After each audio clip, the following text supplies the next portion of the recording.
கண்ணாடி போட்டுருவாரு டாக்டர். வாப்பா உட்காருப்பா. சரி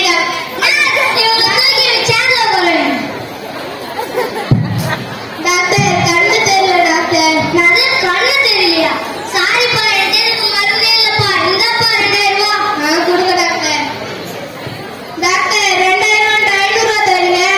உங்களுக்கு கண்பார்வை சக்தி வந்துருச்சு. 8500 ரூபாய். இந்தாங்க டாக்டர்.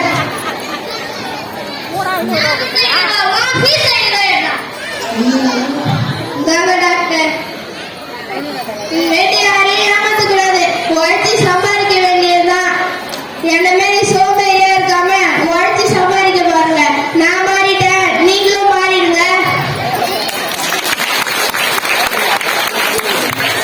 இன்றைக்கி என் பொண்ணு படிக்கிற ஸ்கூலில் ஆண்டு விழா நடந்துச்சு. அந்த ஆண்டு விழாவில் வந்து பார்த்திங்கன்னா பயங்கரமான ஒரு ஸ்கிரிப்டாக இந்த நாடகம் இருந்துச்சு. ஏன் இந்த நாடகத்தை நான் எடுத்து யூடியூப்பில் போடுறேன் அப்படின்னா, இந்த நாடகத்தில் பார்த்திங்கன்னா சொல்லியிருப்பாங்க, என்ன மாதிரி சோம்பேறியாக இருக்காதீங்க, உழைச்சி முன்னேறுங்க, யாரையும் ஏமாற்றாதீங்க அப்படின்னு. உண்மையிலே எனக்கு ரொம்ப பிடிச்சிருந்துச்சு. நம்ம எப்பயுமே சபரிமலை ஐயப்பனின் அதிதீவிர பக்தன் அப்படின்னுங்கிறனால இந்த நாடகத்தில் வர ஸ்கிரிப்டும் எனக்கு ரொம்ப அருமையாக பிடிச்சிருந்ததுனால தான் இதை நான் இது பண்ணுறேன். நீங்களும் பார்த்து பயனடைங்க. தேங்க்யூ ஃபார் வாட்சிங்.